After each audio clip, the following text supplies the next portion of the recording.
Hello everyone and welcome to scope classes. आज मैं आपके लिए लेकर के आई हूँ एडोलेसेंस चैप्टर का पार्ट 2, जिसमें बहुत सारे टॉपिक्स बचे हुए थे।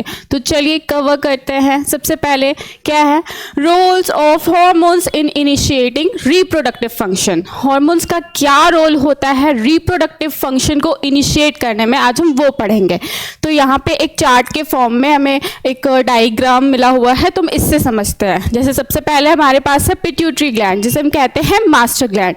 अब ये पिट्यूटरी ग्लैंड कर क्या रहा है, ये स्टिमुलेट कर रहा है टेस्टिस को और स्टिमुलेट कर रहा है ओवरीज को, क्योंकि ये दोनों इंपॉर्टेंट है रिप्रोडक्शन के लिए। तो ये किसको स्टिमुलेट कर रहा है, टेस्टिस और ओवरीज को। मेल्स में ये टेस्टिस को कर रहा है स्टिमुलेट और फीमेल में कर रहा है ओवरीज को। अब ये जो टेस्टिस है ये क्या रिलीज करता है, ये एक हार्मोन रिलीज करता है जिसे हम कहते हैं टेस्टोस्टेरोन। ठीक है, मेल्स में ये बहुत इंपॉर्टेंट हार्मोन होता है और ये मेल्स के बॉडी में पाया जाता है। ठीक है, अब ये जो ओवरीज है ये क्या रिलीज कर रहा है, ये भी एक हार्मोन रिलीज कर रहा है जिसे हम कहते हैं एस्ट्रोजन। बहुत लोग इसे ऑएस्ट्रोजन भी कहते हैं, इसका स्पेलिंग ओ से भी स्टार्ट होता है, तो कंफ्यूज नहीं होना, वो दोनों सेम ही है। अब होता क्या है, देखिए ये जो हार्मोन्स रिलीज हो गए हैं वो चले जाएंगे हमारे ब्लड स्ट्रीम में।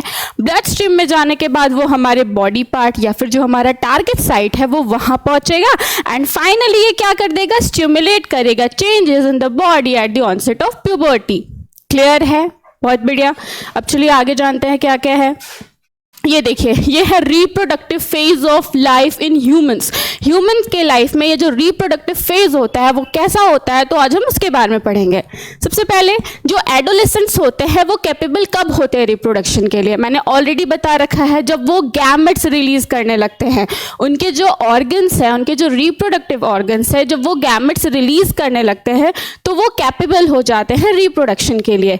तो जैसे कि फीमेल क्या रिलीज कर रही है, फीमेल ओवर रिलीज कर रही है। ठीक है, और मेल्स क्या कर रहे हैं, स्पर्म। अब ये जो है ये गैमेट्स है और इनका ही फर्टिलाइजेशन हो करके जाइगोट का फॉर्मेशन होता है, देन बेबी का फॉर्मेशन होता है। तो ये रिप्रोडक्शन के लिए ये इंपॉर्टेंट है। ठीक है, अब फीमेल्स में क्या होता है ना, फीमेल्स में ये जो रिप्रोडक्टिव फेज होता है वो प्यूबर्टी के टाइम स्टार्ट हो जाता है। अगर हम ईयर में देखेंगे तो ये 10 से 12 साल कह सकते हैं। ठीक है, जनरली बहुत लोगों को थोड़ा लेट भी होता है।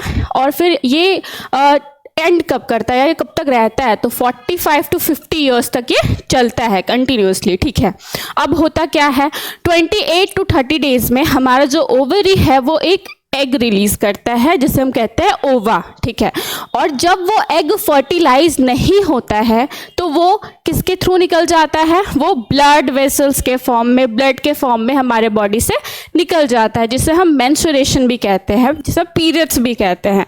और वही एग जब वो फर्टिलाइज हो गया है तो वो प्रेगनेंसी में चेंज हो जाता है। दैट मीन्स कि कभी कभी ऐसा होता है कि ओवरीज एक साथ दो एग्स रिलीज कर देते हैं, जिसकी वजह से ट्विंस बेबी भी होते हैं। ठीक है, तो अभी बस इतना जानना है कि मेंस्ट्रुएशन कैसे आता है। मेंस्ट्रुएशन कैसे आता है, प्यूबर्टी स्टार्ट होता है फीमेल्स में तो मेंस्ट्रुएशन आता है, और एक ये साइन है कि अब जो आपका बॉडी है वो मैच्योर हो गया है, आप कैपेबल हो चुके हैं रिप्रोडक्शन के लिए। अब देखिए, अनफर्टिलाइज्ड एग जो फर्टिलाइज नहीं हुआ है, जिसको स्पर्म मिला ही नहीं है, ठीक है, तो वो क्या करेगा, वो यूटेरस से निकल जाएगा बाहर, किस फॉर्म में, ब्लड वेसल्स के फॉर्म में, जिसे हम पीरियड्स कहते हैं। ठीक है, इनिशियल मेंस्ट्रुएशन जो होता है वो उसे हम कहते हैं मेनार्क। ठीक है, जो इनिशियली जो स्टार्टिंग वाला फेज होता है उसे हम मेनार्क कहते हैं, और जब उसको स्टॉप करने का टाइम आ जाता है, वो जो स्टॉपेज वाला फेज है उसे हम कहते हैं मेनोपॉज। ठीक है, ये ऑलमोस्ट 45 to 50 ईयर्स के टाइम पे आता है। अब देखिए होता क्या है, स्टार्टिंग में ये जो मेंस्ट्रुअल साइकिल होता है ना प्यूबर्टी के टाइम पे, जब वो स्टार्ट हुआ है तो थोड़ा इरेगुलर होता है, बट धीरे धीरे with the passage of time वो चीज़ ठीक होने लगता है। क्लियर, स्क्रीनशॉट ले सकते हैं अगर आपको इम्पॉर्टेंट लग रहा है, तो इम्पॉर्टेंट है, ले लीजिए। अब देखिए क्या होता है, सेक्स डिटर्मिनेशन, बहुत ही मोस्ट इंटरेस्टिंग टॉपिक। ठीक है, इसमें बहुत सारे मिथ्स भी जानेंगे हम, उसको भी क्लियर करेंगे क्या होता है क्या नहीं होता है। तो चलिए शुरू करते हैं। क्या है ना, ये जो सेक्स होता है बेबी का, कि वेदर जो अनबॉर्न चाइल्ड है वो मेल होगा या फिर फीमेल होगी, ये कैसे पता करें, ठीक है। तो इसके बिहाइंड में भी साइंस है और हम साइंस के थ्रू ही जानेंगे कि क्या होता है। सबसे पहले तो हम जानेंगे कि कुछ क्रोमोसोम्स होते हैं जिसे हम कहते हैं सेक्स क्रोमोसोम्स। कितने होते हैं? XX and XY। कहाँ पे होते हैं? फर्टिलाइज्ड एग या फिर जाइगोट में। जितने भी ह्यूमन बीइंग्स हैं उनके बॉडी में ऑलमोस्ट 23 पेयर्स ऑफ क्रोमोसोम्स होते हैं। कितने पेयर? 23 pair of chromosomes. कहाँ पे होते हैं? तो उनके सेल के न्यूक्लियाई में या फिर न्यूक्लियस में रहते हैं, ठीक है। यहाँ तक क्लियर है। अब देखिए क्या होता है। 2 chromosomes out of this are called the sex chromosomes named X and Y। मैंने बताया ऑलरेडी सेक्स क्रोमोसोम्स कितने होते हैं? 23, जिसमें जो 2 होते हैं ना, ठीक है, 2 क्रोमोसोम्स आउट ऑफ दिस, जिनका हम क्या नाम रख दिए? एक का नाम रख दिए X और दूसरे का नाम रख दिए है Y। Very good. अब जो फीमेल होती है ना, उसके पास भी 2 क्रोमोसोम होता है और वो दोनों एक्स क्रोमोसोम्स ही होता है। वेयर एज एक मेल है, उसके पास भी 2 क्रोमोसोम्स होता है, लेकिन वो दोनों XX नहीं होता, वो एक X होता है और एक Y होता है। अब होता क्या है? The gametes that is egg and sperm have only 1 set of chromosomes. कितना सेट होता है? 1 सेट। फीमेल के बॉडी में कितना होता है? 1 सेट, जो कि है XX, और मेल के बॉडी में कितना है? X और Y। अब देखिए क्या होता है, कैसे डिटरमाइन करेंगे जो चाइल्ड होने वाला है वो एक मेल चाइल्ड होगा या फिर एक फीमेल चाइल्ड। तो जब, जैसे ये फीमेल का हो गया XX, ठीक है, और ये हो गया XY मेल का, तो जब फीमेल का X मेल के X से मिलता है तो एक गर्ल चाइल्ड का जन्म होता है, ठीक है। प्यारी सी क्यूट सी बच्ची का जन्म होगा, एक फीमेल चाइल्ड का जन्म होगा। वही जब X क्रोमोसोम आपके Y से मिल जाता है तो क्या होता है? एक बेबी बॉय का जन्म होता है। अब इंडिया में मिथ क्या है? क्योंकि पेट्रियार्कल सोसाइटी है तो लड़कियों को उतना इम्पोर्टेंस नहीं दिया जाता है। बहुत टाइम तो ये जो फीमेल फर्टिसाइड वगैरह होता है, कन्या भ्रूण हत्या, वो सब किया जाता था, ठीक है। क्योंकि अभी भी ऐसे बहुत सारे, क्योंकि एडवांसमेंट हुआ है, फीमेल्स को बहुत अपॉर्चुनिटीज़ मिलने लगी है उनको लेवल में लाने के लिए, लेकिन अभी भी ऐसे बहुत सारे एरियाज़ हैं हमारे इंडिया में जहाँ पे फीमेल्स को थोड़ा नीचे रखा जाता है as per compare to boys. और जो वुमेन मेल चाइल्ड को जन्म नहीं दे पाती है और उनके फीमेल चाइल्ड होते हैं तो उनको ब्लेम किया जाता है कि वाई आप मेल चाइल्ड को जन्म क्यों नहीं दे पा रहे हैं।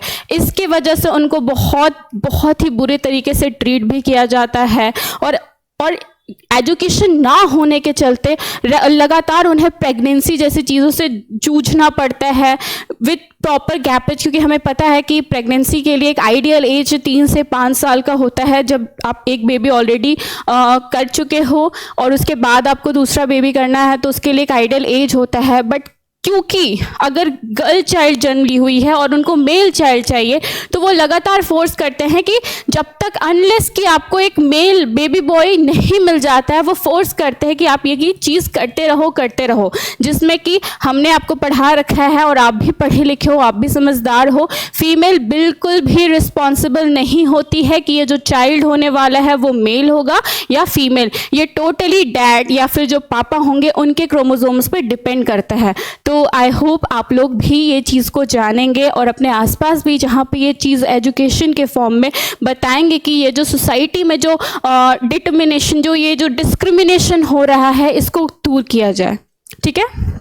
तो यहाँ तक तो यही था, ठीक है। जो अनफर्टिलाइज्ड एग होता है उसके पास भी एक ही क्रोमोसोम होता है जिसको हम एक्स क्रोमोसोम कहते हैं, लेकिन जो स्पर्म होता है वो 2 काइंड्स के होते हैं। पहला काइंड जो होता है वो एक्स क्रोमोसोम होता है और दूसरा वाला वाई, ठीक है। यहाँ तक सब कुछ क्लियर है, ठीक है। क्या क्या मैंने बताया? पेयर ऑफ क्रोमोसोम्स कितने होते हैं? 23, जिसमें से फीमेल के 1 पेयर, मेल के 1 पेयर। फीमेल में आ जाएगा XX और मेल में आ जाएगा XY। अब कैसे डिटरमाइन करेंगे कि बेबी बॉय होगा या बेबी गर्ल? तो जब फीमेल का X क्रोमोसोम Y से मिलता है तो बेबी बॉय होता है, और जब फीमेल का X क्रोमोसोम मेल के X क्रोमोसोम से मिले तो बेबी गर्ल होते हैं, ठीक है। क्लियर है? देखिए ये वही बात लिखी हुई है जो मैंने आपको बताया है। When a sperm containing an X chromosome fertilizes the egg, the zygote will have 2 X chromosomes and develop into a female child। जब एक X क्रोमोसोम दूसरे X क्रोमोसोम से मिलता है तो फीमेल चाइल्ड का डेवलपमेंट होता है। Whereas the sperm, if the sperm contributes a Y chromosomes into the egg at fertilization, the zygote will develop into a male child। वैसे ही जब मेल का X क्रोमोसोम, ठीक है, फीमेल के एक्स क्रोमोसोम से मिल रहा है तो बेबी चाइल्ड जो कि है गर्ल, उनका जन्म होगा। और वही जब मेल का स्पर्म जो जिसमें क्रोमोसोम है जो एक्स क्रोमोसोम है वो वाई से मिल रहा है तो बेबी बॉय का जन्म होगा। ठीक है,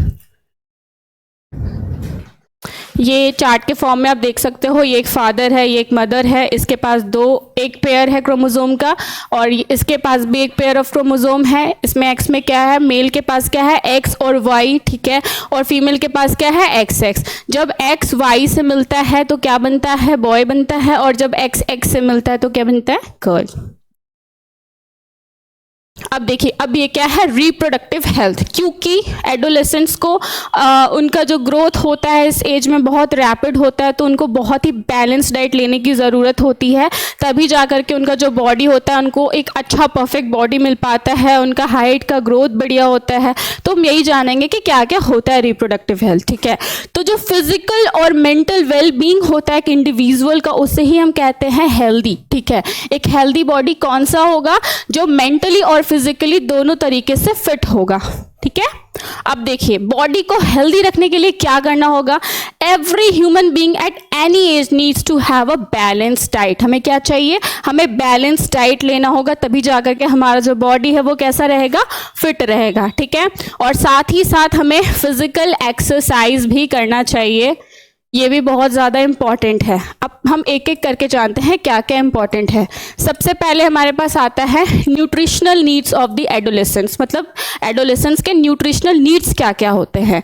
adolescence is a stage of rapid growth and development, so a balance diet comprising proteins, carbohydrates, fats, minerals and vitamins. ठीक है, अब ये जो एडोलेसेंस होते हैं उनको बैलेंस डाइट क्यों चाहिए, क्योंकि बैलेंस डाइट में होता क्या क्या है, आपको एक परफेक्ट अमाउंट में प्रोटीन भी मिलेगा, कार्बोहाइड्रेट भी मिलेगा, फैट भी मिलेगा, मिनरल्स भी मिलेगा और विटामिन्स भी मिलेगा।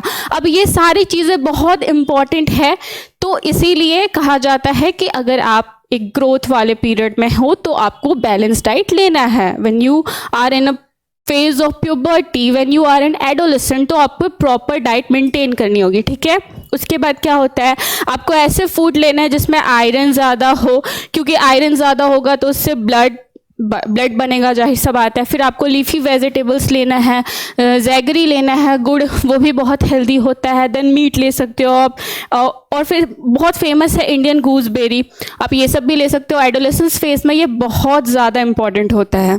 गॉट इट, क्लियर है? चलिए आगे बढ़ते हैं। ये देखिए स्लाइड है, ये कुछ बच्चे हैं प्यारे प्यारे, ये लोग अच्छा अच्छा फूड इनटेक कर रहे हैं जिसमें कार्बोहाइड्रेट है, प्रोटीन्स है, विटामिन्स है, फैट्स है, मिनरल्स है। ओके, अब देखिए आगे क्या है, यह है दूसरा, मतलब क्या क्या रिप्रोडक्टिव हेल्थ में आ रहा है हम वो पढ़ रहे हैं। पहला तो था न्यूट्रिशनल नीड्स, अब दूसरा क्या है हमारे पास, दूसरा है हमारा पर्सनल हाइजीन। पर्सनल हाइजीन बहुत इंपॉर्टेंट होता है। ठीक है, क्या होता है इसमें, सबसे पहले तो आपको हर दिन बाथ लेना है, आपको नहाना है। ठीक है, क्योंकि ये बहुत ज़्यादा नेसेसरी है।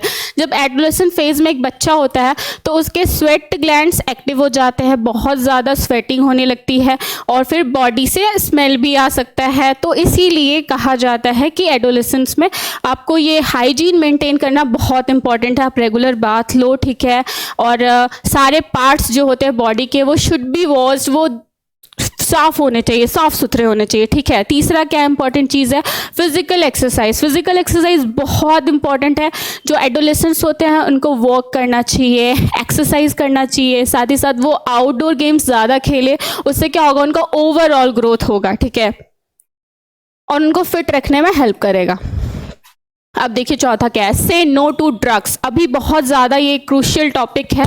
लोग आजकल बहुत ज़्यादा, ये जो टीनेजर्स होते हैं, छोटे छोटे बच्चे होते हैं, उनको ऐसा लगता है कि वो सिगरेट पी रहे हैं तो बहुत कूल हो गए, या फिर वो लिकर्स, बहुत कुछ जो ड्रग्स को वो कंज्यूम कर रहे हैं तो वो उनको लगता है ये काफ़ी कूल है, बट ये बिल्कुल भी कूल नहीं है, बिल्कुल भी अच्छा नहीं है। When you are an adolescent तो आपको मेंटेन करके रखना है, आपको ये सब चीज़ें बिल्कुल भी इनटेक नहीं करना है, क्योंकि ये बहुत हार्मफुल है आपके बॉडी के लिए। आपका ओवरऑल ग्रोथ को तो ये अफेक्ट करेगा ही, और साथ ही साथ आपके बॉडी को बहुत नुकसान पहुंचाएगा। ठीक है, तो थोड़ा आपको ये सब चीज़ों से बचना है। 5th नंबर पे है HIV। HIV का मतलब क्या होता है? ये एक ह्यूमन इम्यून डिफिशियंसी वायरस होता है। ठीक है, होता क्या है इसमें, एक एड्स नाम का डिजीज़ है जो क्या करता है, ये एक वायरस की वजह से होता है। ठीक है, अब इसमें होता क्या है, ये इनक्यूरेबल होता है, इसका इलाज पॉसिबल नहीं है। तो ऐसे एज में इस चीज़ से भी हमें बच करके रखना है। ठीक है, और इससे हम कैसे बच सकते हैं, तो ये सेक्सुअली ट्रांसमिटेड डिजीज़ के थ्रू होता है, सेक्सुअल कांटेक्ट के थ्रू होता है, और कभी कभी तो ऐसा भी होता है अगर कोई पर्सन इन्फेक्टेड है एड्स से, अगर वो कोई निडल उसके लिए यूज़ किया गया है और कोई थर्ड पर्सन, कोई दूसरा पर्सन आकर के सेम निडल यूज़ कर लेता है, या फिर उसको उस निडल के द्वारा इंजेक्शन वगैरह दिया जाता है, तो भी वो इन्फेक्ट हो सकता है। तो यहाँ पे भी बच करके रखना है। ठीक है, देखिए अब हम जानते हैं कि ये सिम्टम्स क्या होते हैं एड्स के, कैसे पता कर सकते हैं कि एक पर्सन एड्स से इन्फेक्टेड है या नहीं है। तो सबसे पहले तो आपको फीवर वगैरह रेगुलर रहना स्टार्ट हो जाएगा, then high heart rate and low blood pressure बहुत लो रहेगा, तो एक सिम्टम है ये कह सकते हैं। देन आपको थोड़ा रेसेस वगैरह आ सकता है, आपकी स्किन में थोड़ा ब्लूनेस आ सकता है, ब्लू टाइप का स्किन होने लगता है। देन आपको न्यूमोनिया, कफ, ये सब भी हो सकता है। शॉर्टेज ऑफ ब्रेथ, मतलब थोड़ा आपको सांस लेने में दिक्कत हो सकता है। वुमेन में क्या चेंजेस आता है, मेंस्ट्रुएशन में चेंजेस आ जाता है, उनका ये जो लोअर बेली होता है उसमें पेन होना स्टार्ट हो जाता है, एंड बहुत सारे चीज़ें हैं। ठीक है, जॉइंट पेन होता है। तो ये तो सबसे पहले मैंने बताया कि सेक्सुअल कांटेक्ट से होता है। ठीक है, सेक्सुअल कांटेक्ट से ये एड्स की बीमारी होती है। और कभी कभी ऐसा होता है कि इन्फेक्टेड नीडल्स जो हॉस्पिटल वगैरह में लोग ऐसे ही यूज़ करके छोड़ दिए हैं और दूसरे पेशेंट को भी सेम नीडल इंजेक्ट कर रहे हैं, तो इस चलते भी होता है। तो ये सब चीज़ से बच करके रहना है। और सिर्फ इतना ही नहीं, अगर कोई मदर एड्स से इन्फेक्टेड है और वो प्रेग्नेंट है तो उनके बेबी में भी ये चीज़ जा सकता है। ठीक है, तो ऐसे भी ये चीज़ होता है। तो इसीलिए आपको क्या करना है, आपको बच करके रहना है। Hence prevention is better than cure. तो आपको दवाई खाने की ज़रूरत ना पड़े, आगे आप बीमार ना पड़ो, तो आप पहले से ही प्रिपेयर करो, खुद को पहले से ही प्रिवेंट करके रखो। So thank you so much, this is it today. Thank you, bye bye.